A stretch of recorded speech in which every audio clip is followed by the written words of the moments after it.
Hello, Internet, and welcome to SonyCentric, the Outerhaven Productions official PlayStation series. We talk all Sony gaming, all the time, except when it's a console exclusive. Speaking of exclusives, today we're going to be going head-to-head over which one will dominate the new year of 2016. But before we get into that, I'm Jason Kwasnicki, your host, and I'm joined by our Editor-in-Chief, Keith Mitchell. What's going on, everybody? What's going on, Keith? Bringing the zest to the party. I like zest. Tastes good. Zesty and salty. We're also joined by the vivacious Mark Sullivan. Vivacious? Yo, man, are you hungry or something? Yeah, man. But, Mark, I had to give him some love. I gave him all that hate, all that salt last time. I gotta give him some love. He's called lowly. That boy. So, boys, 2015 has come and gone, and by and large, it was a good year, but we didn't see much from Sony's famed first party. Last year we had The Order, Bloodborne, Until Dawn. So basically we had Bloodborne and Until Dawn. Yeah, exactly. The Order didn't happen. That order should have been sent back. It was not done. Oof. Get that full reference? Yeah. Anyway. Thanks, Keith, for that. Well, over this past vacation, or holiday, or, I don't know, you might not have been celebrating anything. So, Shuhei Yoshida looked to wow us, and he claimed that 2016 will see a quote-unquote rush of big titles. And many of them this year will actually be exclusives. I took the list that Sony put out, and I broke down what actually is exclusive, like not coming to another console, not coming to PC. This is only on PlayStation 4. Why are you hating on the PC, man? It didn't do anything to you. I'm not hating on anything, man. We're just talking exclusives. That does remove a lot of games from the pool, though. You do realize that. Yeah, I know that. I don't think anyone cares about that No Man's Sky, though. Not anymore. Nope. You're totally throwing sugar in all that zesty salt you were bringing to the table. Come on. Sugar and spice. Because I'm not that nice. So we have Horizon Zero Dawn, Uncharted 4, The Last Guardian, Gran Turismo Sport, Gravity Rush 2, Ratchet & Clank, The Tomorrow Children, which was something I didn't really even know existed until I looked, Drawn to Death, and technically Dreams, although there's a bunch of stars here and Sony says it's only going to be in beta status. So, alright. What we're going to do here today is each of us are going to pick one of these exclusives, and we're going to argue which one do we think will be the game for PlayStation in 2016. And there's a couple of factors that go into this. You could argue about sales, you could argue about how well the game will be critically received, or you could just argue about, which game will kind of capture that zeitgeist of the moment. Like, Witcher 3, yeah, it was really good. It was very well critically received, but it also captured a zeitgeist, and I think ultimately that's what carried it and kept it in a lot of gamers' heads all the way through to the end of 2015, and now, it's despite the fact that it came in May and got overshadowed for a little while by Fallout, it still ended up winning a lot of Game of the Year awards. So, we're each going to pick one game, and we're going to have ourselves a little debate. So let's start with you, Mark. From this list, which one are you going with? I'm personally hoping for Horizon Zero Dawn, the game coming from Guerrilla Games, and it's the first original IP that they are making since Killzone. That started in 2004, so it's for about 10 years they've been doing nothing but Killzone, which is a shame. That team has proven that they can make a quality game, and that whole series started to die out a long time ago. It's good to see them doing something new. So, what about Horizon in particular, from what we've seen, do you think is going to make it stand out? It's colorful. It looks fun. It's just a very different thing that this team has never done. It's gonna be an action role playing game. It's an interesting concept. I'm interested to hear. And one thing that actually about Guerrilla Games, one thing that actually flies under the radar is they are fantastic at lore building. They're fantastic at world building, and that doesn't really come out in the Killzone games. The lore behind Killzone is much more hidden in side of the games, and it's very deep. So it'll be interesting for them to apply all these talents, just this environment. Okay. Keith, do you have anything to add to that? No, not really. The game looks interesting. I like the premise of it, but there hasn't been enough shown. I want to see more. Exactly. I'll be completely honest. A lot of this is complete conjecture and just hopefulness that this game is going to turn out the way I want it to. So far, they haven't shown much, but what I've seen has just been so promising to me. Yeah, So, I will say I agree with you that even going back to Killzone 1, for those of you who might have played it on the PlayStation 2, the quote-unquote Halo killer, although I think everybody can agree it was anything but the Halo killer. Even going back to that game, I agree with you, just the world building, the environments that you were going through, the planet, I believe the planet was called Vecta, just looked gorgeous, even with the limited color palette they were using. And like you said, there is a lot of lore building. There is a pretty awesome story behind Killzone. It's World War II in space. Space Nazis. No, I definitely agree with you. I just think one of the problems that Horizon's going to definitely suffer is that new IP syndrome. Nobody's going to be that familiar with it. Right now, the Sony hardcore is really pumped about it, but they're going to have to do some serious marketing to kind of get a more mass appeal going. I have high hopes for it, and that's why I'm making it my choice. Okay, fair enough. Keith, so which one are you backing? Which one are you going to go with? To be honest, I'm not really feeling many of the PlayStation 4 exclusive titles. However, I will throw my hat in for Gran Turismo Sport. Now, before I go into why, I will definitely go on the limb, or I will go out and state that it is not the one I'm waiting for, which is Gran Turismo 7.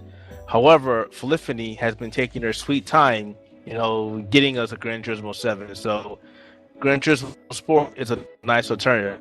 But I'm really wondering if they're taking a page out of, Gran Turismo Prologue, where they're testing the waters and they want to get the networking portion of the game just right. Because as you may or may not be aware of, Gran Turismo Sport is heavily online. I think the entire game is basically online. Online racing, you get to race against friends, strangers, they'll have racing leagues, which is pretty good. However, again, it's strictly online. And, servers go down, PlayStation Network goes down a lot. They were just down a couple of days ago because they were getting DDoS. So I'm not too thrilled about that. However, between Felicity and Turn 10 Studios and the Microsoft camp, those two are the racing game juggernauts. They both make fantastic games. The problem that I have here is, since the exception of the Xbox One and its release, we've had two different Forza Motorsports games and a Forza Horizon game on the Xbox One, while PlayStation fans are still waiting for the Gran Turismo title. And while there's been plenty of third-party titles, none of them really, they really didn't, scratch my itch. The exception has been Drive Club, and that came out, and it was a really shitty launch because Sony wanted the game out. Now, granted, Evolution has done a fantastic job of pumping that game back up and making it something that everybody wants to play now, so I'm glad for that. But it's no Gran Turismo. It doesn't scratch my simulation arcade or Simcade. It's not scratching my Simcade, my itch, and I really, really want that. I'm waiting for it. I really don't have a lot of enthusiasm. Yeah, because it's not Gran Turismo 7. We're 2 years into the lifespan of the PlayStation 4. Well, let me ask you this, because I'm with the exception of I played a lot of Burnout, especially Burnout 3 on the PlayStation 2, but otherwise I'm not really a huge racing fan, and I definitely have never really played Gran Turismo extensively. I have played it in bits and pieces here and there, but explain to me, because I've been hearing this a lot, what do you think differentiates Sport from 7? Is it the all-online component? What the fans are feeling is that we're getting a portion of the entire meal of the entree. We're not getting customization of cards. We're not getting the quote-unquote promised track editor. We're not getting, the hundreds of hours of offline play, the tracks, the courses, and they've gone on and stated, this is not Gran Turismo 7. It will not be Gran Turismo 7. It's something new that we're trying. And that's the problem. What exactly are you trying new? I mean, the last Gran Turismo came out 5-6 years ago? What's taking you so long? Imagine they're perhaps trying to hit on that sweet what people are kind of calling the platform strategy, the platform business strategy. I was wrong. Like I'm with sorry. Destiny. Gran Turismo 6 came out in 2013. So yeah, so we're two. 5 wasn't really that good. 6 was phenomenal, but yeah, we're still waiting on Gran Turismo. Now, let me ask you, what about Gran Turismo do you think elevates it above, something like Horizon or Uncharted? Gran Turismo has a huge following, a huge racing following. It came out back in the day where simulation games were not really something that you would associate with a console with. And it came out and it proved otherwise. It came out during a time where Sega had its Sega GT, and that really wasn't that good, while most of the racing games on consoles were arcade racing games. Ridge Racer, Burnout, Outrun. This came out and showed everybody that, hey, we actually can do this on a console. And they did it to the point where it was almost magical. It captured all the hearts of racing game fans. And they kept that momentum going from 1 to 2 to 3, and it's not just the racing, it's the cars, the models of the cars, how each car physics handled differently. It was the total package of a racing game. It made you feel like you were actually playing a simulation, yet it wasn't as serious as some of the racing simulation games you would play on, say, the PC. It has this pedigree, it has this huge following, even up to this day, even after disappointment of them delaying title after title or giving us Gran Turismo 5, which probably was the bastard child of the entire racing Gran Turismo series. Some people may debate that with me, but yeah. But I'm a huge car fan, and I'll never have a Lamborghini Countach or a Koenigsegg or a Ferrari 355 in my driveway. It's just how it is. But Gran Turismo, when I was younger, let me live those fantasies. And it wasn't just that, it was, tweaking my car to a certain customization. Every race, if you came in last, you could tweak your car, figure out what you did wrong, and it punished you. It didn't hold your hand. If you screwed up your gear ratio, or you screwed up your front or your back brakes or your air pressure, hey, you were going to lose because you screwed up. It was just a total package for a racing game. Okay, I think something not to underestimate. The reality is like racing games, very much like sports games, and a lot of us core gamers, quote unquote, like to make fun of sports games. They push units, man. They fucking sell units. Oh yeah, they sell units through the roof. So Gran Turismo definitely has that going for it. When the original Gran Turismo came out, it really started selling PlayStations. I still remember that day. Oh my god, because I just got off work and I worked at an arcade. Just got off work in arcade, and EB Games, that's how long ago it was, called me up and said, hey, your copy's here. And I ran to the store, picked up my copy, and told the boss, I'm done, I'm going home, and sat there for like a day and a half just playing it. And when you look around, Kotaku, IGN, all that, when you look around at their most anticipated, nobody's really talking about Gran Turismo, but you know what? I think a lot of people out there do anticipate it, and I think Keith's right on the money with that. If you go to the racing subreddits or Gran Turismo subreddits or GT Planet, which is still in existence, oh yeah, and they're waiting. So Gran Turismo, keep an eye on that, and I think Keith makes some good points here, but I'm going to argue here for the dark horse. So The Last Guardian. Now, a little bit of a preface to this. Sony has said it's coming Sony has said it's coming out in 2016. I highly believe that is the truth. I think it will come out in 2016. I think it has to come out in 2016. If it doesn't come out in 2016, I think any goodwill for this game, any kind of marketing power it had, is gone. I think Public Enemy made a song about that. Oh, haha, I get it. Where'd you pull Public Enemy out? We were doing so good with the hype. Yeah. We were doing so good with all the food references. You even compared Gran Turismo to an entree. I was so proud of you. But Flavor Flav, come on. I think they believe that it's gonna come out this year. I think it's gonna get delayed, but they just don't realize it yet. It's totally delayed. But I believe that they believe it's gonna have a release this year. It's just gonna get delayed later. For the purposes of this argument, I'm gonna assume it's coming out in 2016. Probably somewhere like late spring, not early summer, because that's you got No Man's Sky in there. So we're gonna assume then The Last Guardian is coming. Here's what I have to say. Last Guardian is a game with quite a history behind it. So Team Ico, they've only put out 2 games in the past, 15 years, 14 years? But those games are known for the utmost quality. And in the past, I will admit, kind of counter to my argument, games like Ico and Shadow of the Colossus have been considered kind of niche and haven't sold as well as others, but they got a lot of good critical reception. And what's really weird? Not to cut you off, I'm sorry. I was thinking about that when you said they were niche. I don't think anybody's ever tried to emulate them either, have they? Not really. I feel like there have been games that have been, remotely inspired. One recent one that comes to mind. It's an indie game, Titan Souls. It's kind of like a Shadow of the Colossus type, That's a stretch. It is, but I feel like when you really look at it, it kind of has the same vibe. Either way, those games, maybe not, again, not 1-to-1, but those games are very influential, despite coming out, so long ago. Yeah, I mean, to my point, they're kind of... Shadow of the Colossus for a while was considered the Shangri-La of gaming. Yeah. To a lot of people. But my point overall was that the Team Ico brand is well known at this point. And that's not even to mention that The Last Guardian, obviously, as we were just talking about, has become almost legendary in the gaming community for its vaporware status and its troubled development. And, Sony coming out every 2 years to say it's still in development. I mean, this game debuted in 2009. It's technically been in development since 2007. That's 9 years. I can think of games that were in the same predicament as that was. Duke Nukem Forever, for one.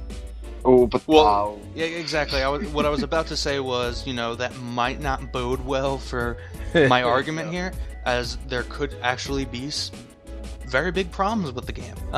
We don't know that. We don't really have much insight.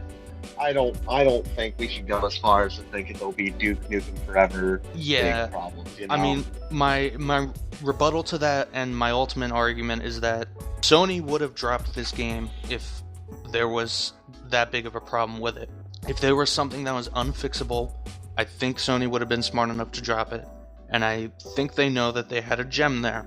In addition to that, I think those 9 years and the story behind that game also have generated a lot of hype in the online community. Oh, absolutely. Which expands the audience well beyond the people who played the originals.